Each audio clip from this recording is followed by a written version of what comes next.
Nag-usap na po kami.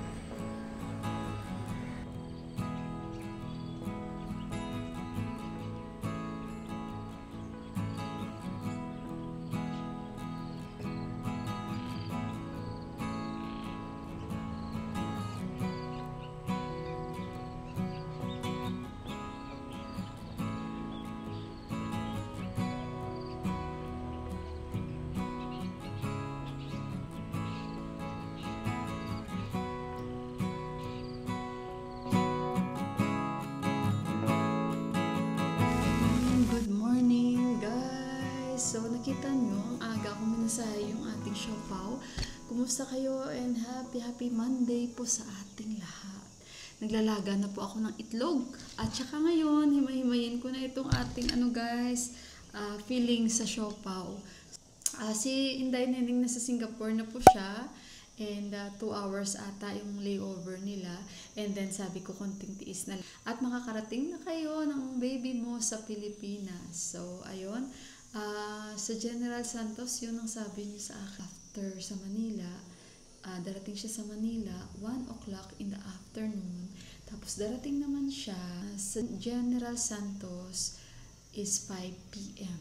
At makulimlim, gloomy today guys. So ayun, mamaya ulit update ko kayo. Amen? At ano po ang kapayapaan? Tandaan niyo po ito ha. Ang kapayapaan ay yung wala kang inaalala. Diba ang sarap matulog bawat gabi? Pagpayapa ka, kahit na nabibigatan ka sa buhay, magiging magaan, magiging madali, at makakayanan mo ang lahat. Be grateful to ano bang na-curious pagkabalikod. At nangyayari, bakit inip na, nabago na, dumipas. Napaka-OA natin. Amen? Kala mo naman, ikaw lang ang may utang. Kala mo naman, ikaw lang ang iniwan ng asawa. Kala mo naman, ikaw lang ang may sakit. Kala mo naman, ikaw lang ang magulang at nilalapangan ng mga anak. Pag mayroong problema, ayaw bitaw. Remember, be with people who celebrate you, not with people who tolerate you. Dahil pagkasama mo yung mga tao, masaya sila pag nandiyan ka. Diba nagiging masaya kami? At doon ka nai-inspire.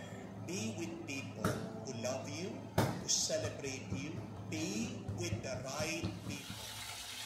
So, ayun guys, ipapakita ko lang sa inyo yung niluluto ko. Ito yung may zucchini, na may patatas, na nilagyan ko ng kamatis. At ito naman yung fish! Ayan! And ito na yung mga siopaw natin. Yan. So, ayun guys. At saka after nyan, yung black dal na lang. And yung rice ko is ready na rin. So, yung oras, magti-10:30 na. At grateful and thankful to the Lord na yun, minsan kahit hindi okay yung ating pakiramdam, pero nagagawa pa rin natin yung duty natin bilang isang nanay. Guys! Gabi na dito, handa ko na yung dinner ni Johan. Alam nyo, ano ang niluto ko? Ay, hindi pala naka-on yung mic ko. Bakit kaya? Ay, hindi siya naka-connect dito. Sandali muna, guys. Ayan. I-connect natin kasi mabilis lang naman ako makakapag-connect dito. Sandali, guys. Ay, hindi tayo makapag-connect. I-off ko muna. Guys, nakapag-connect na tayo kasi para clear ba? Kasi minsan mahina yung boses ko. By the way, guys, ipapakita ko pala muna sa inyo yung niluto ko. Ay, hala, sorry yung ating lens. Oh my God. Sandali muna. Hala, kasi nga mainit yung aking sandali. Ayan, nag-clear na siya, guys. So, ayun, yung ating niluto ay nag-apitada po ako. Pero kung may makikita kayo, may mga paa ng manok. Ako po yan ang kakain. Bumili po ako ng 10 piraso.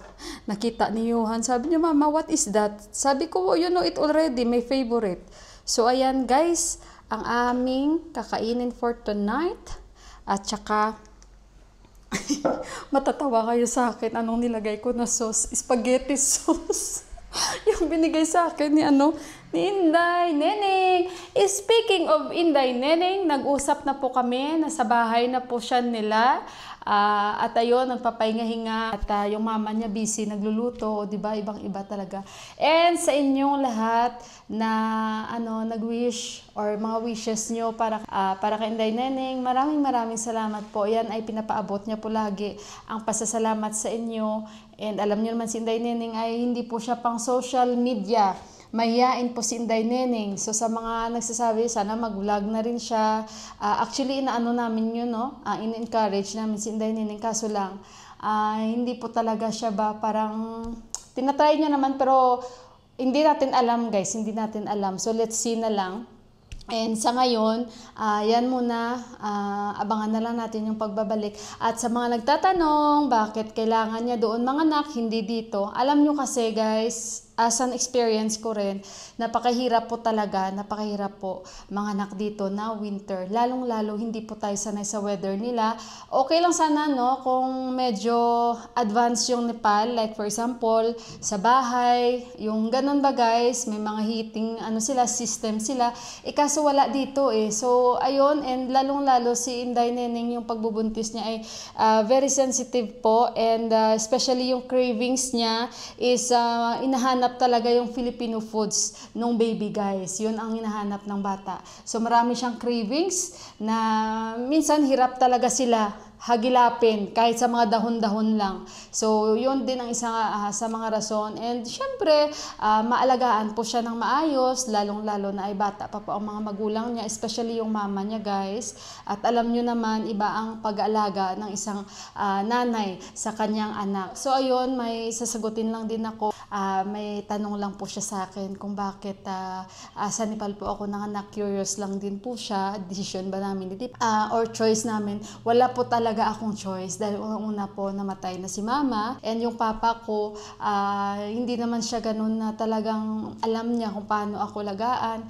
Wala pong may mag-aalaga sa akin. So yung choice ko na lang is umuwi ng Nepal, pero napakapalad ko rin po dahil nagkaroon po ako ng biyanan na kumbaga siya talaga yung pumuno na wala akong mama na mag-alaga sa akin. Nakita ko lahat kay ama yun, at sobrang utang na loob ko kay ama lahat. And pag naalala ko, naiyak ako dahil hindi ko in-expect po na kahit ibang lahi ako, inalagaan talaga ako ni mami, and hindi po ako nagsisisi.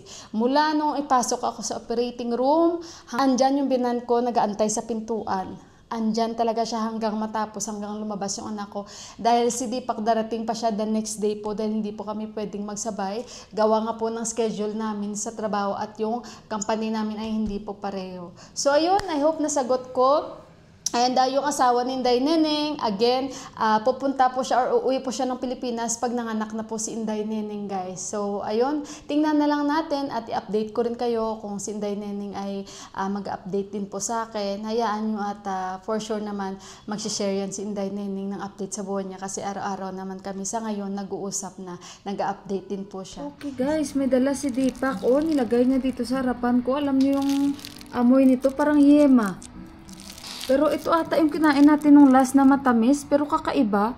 Tsaka ito. Hindi ko alam mga ito, guys. Ayan o. Parang mga sauce. Amuyin nga natin, sandali. At tapos ito pa. Ano ito? Put in the Tupperware and test. Put in the... Not spicy? This is meat? No. Ay. And this one? You have to tell me the name, Papa. Please. And what is this? Tingnan natin guys. I-put daw sa Tupperware. Parang ang dami namin Tupperware. Wala kami Tupperware dito na extra na. So, i-check natin. Tikman natin. Sabihin ni Deepak yung mga names nito. I think sa Niwari ito guys. This is Niwari food? I know. You buy this? Who buy? Huh? Sanjay Dai. Sanjay Dai, dari Danyabad. Si Sanjay Dai daw bumili nito. From where is this come from? 1 million, zillion, jillion, dillion, cotillion times later. Ay, hala, sa nagarkot pa ito galing? Ang layo ng pinanggalingan. Hala, sandali guys, tikman natin ito guys. Ito pag inamoy nyo yemang-yema ang amoy. Ayan guys, nililipat na ni Deepak. What is the name? Kuwa is made of milk. Sabi ko nga sa inyo kasi yung amoy niya gatas. Parang yema. Cow? Cow milk? Try natin to guys kung ano ang mga lasa nito, no? Kasi hindi ba natin alam. It's tasty. This is mango. Ito. Mangga daw ito guys. Sweet, no? Yeah, very nice. Yo, half of my class is eating this always. Mangga. This is what I saw in the supermarket. The kids, the children, they are buying. I was eating this. Mangga daw yan. Mangga daw ito guys. What is the name? Ito pala. Chitaura. Ito pala yung nakikita ako guys. Sa mga bata na binibili nila sa supermarket. Ha? Chitaura. Yan. Try natin. Tikman nga natin. Spicy? Ha? Very good taste. Ay, si Yohani gusto niya siguro ako i-prank. Tikman nga natin isa. Bakit ang tigas? Very hard. Yeah, man. I'm making this always with my friend. Ha?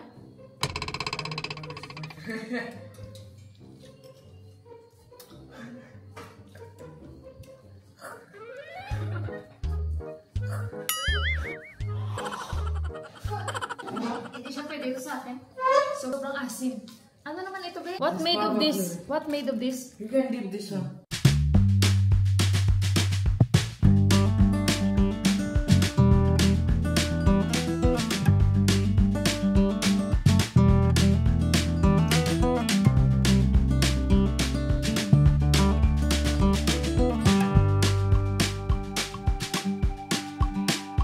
Taura daw lahat. Ito ang pangalan. Iisa lang ang name. Ito, tikman natin ito. And this, what is the name? Nice. This one. Try this one. Spicy maybe. Not spicy.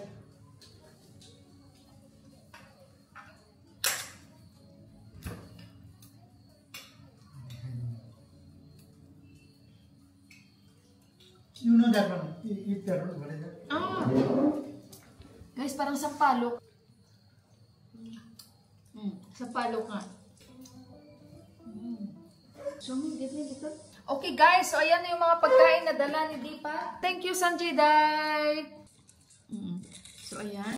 During daw the school days ni Deepak, ito daw lagi kinakain niya. Guys, yung parang ano sa atin, no, sampalok. Ito masarap. Parang yema. Ito